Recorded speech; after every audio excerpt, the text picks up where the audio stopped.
नमस्कार। आज हम एक हालिया सीबीआई रिपोर्ट पर गहराई से बात कर रहे हैं।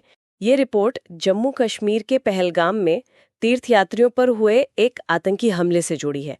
बहुत ही दुखद घटना थी ये।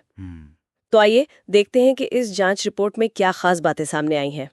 रिपोर्ट बताती है कि ये घटना हुई 22 अप्रैल 2025 को पहलगाम की बासरान घाटी में। वहां 5 आतंकवादियों ने तीर्थयात्रियों के एक समूह पर अचानक से अंधाधुंध गोलीबारी शुरू कर दी। हाँ बिल्कुल। और जो आंकड़े रिपोर्ट में दिए गए हैं वो वाकई परेशान करने वाले हैं। इस हमले में देखिए 26 लोगों की जान चली गई। 26? हाँ 26। और 20 लोग घायल भी हुए हैं। शुरुआती जांच के आधार पर रिपोर्ट कहती है कि इसके पीछे द रेजिस्टेंस फ्रंट यानी टीआरएफ का हाथ है। टीआरएफ? अच्छा। हाँ, और इस समूह को आमतौर पर लश्कर-ए-तैयबा, जो कि एक जाना-माना प्रतिबंधित आतंकी संगठन है, उसी की एक शाखा मतलब प्रॉक्सी के तौर पर देखा जाता है। अच्छा, रिपोर्ट में इस्तेमाल किए गए हथियारों के बारे में भी कुछ बताया गया है? हाँ, जिक्र है। लगता है कि काफी आधुनिक हथियार थे उनके पास। जैसे AK-47 राइफलें और M4 कार्बाइन्स। तो मतलब तैयारी पूरी थी। और रिपोर्ट में ये बात भी सामने आई है कि हमलावरों का निशाना खास तौर पर हिंदू तीर्थयात्री थे। ये कैसे पता चला? क्या रिपोर्ट इस पर कुछ कहती है? हाँ, रिपोर्ट इस बात पर काफी जोर देती है कि उन्होंने विशेष रूप से तीर्थयात्रियों को ही टारगेट किया। लेकिन एक थोड़ी अलग बात भी सामने आई।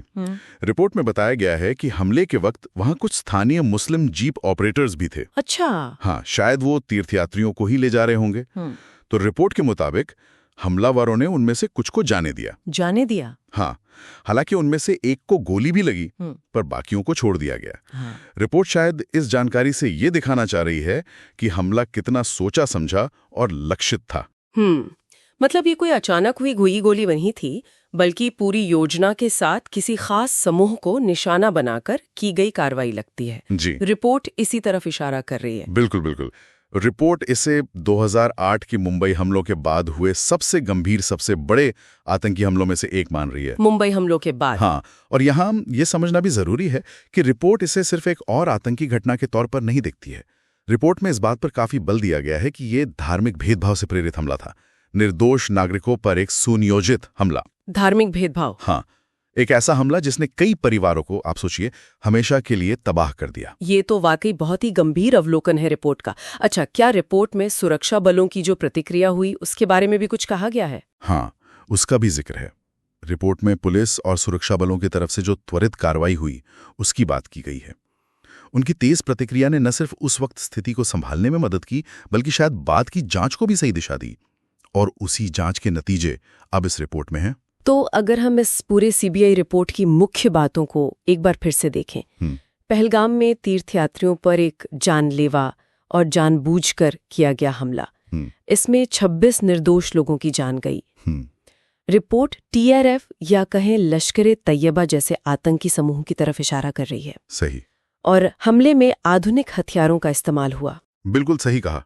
ये रिपोर्ट आतंकवाद की जो क्रूर सच्चाई है और समाज पर इसका कितना विनाशकारी असर पड़ता है उसे उजागर करती है। और जैसा हमने अभी बात की, रिपोर्ट इसे सिर्फ हिंसा के तौर पर नहीं देखती, बल्कि धार्मिक आधार पर किए गए भेदभाव से भी जोड़ती है। ये पहलू इसे और भी ज्यादा चिंताजनक बना देता है। इस सारी जानकारी को देखने समझने के बाद मेरे जहन में एक सवाल आता है, एक विचार जिस पर शायद हमें सोचना चाहिए। जब रिपोर्ट इस तरह इशारा करती है कि किसी एक खास समुदाय को इतने सुनियोजित तरीके से ऐसे हमलों में निशाना बनाया जाता है, तो इसके समाज की सुरक्षा और आपसी ताने बाने पर किस तरह के दूरगामी असर हो सकते हैं? ये यकीनन एक विचार करने वाला प्रश्न है।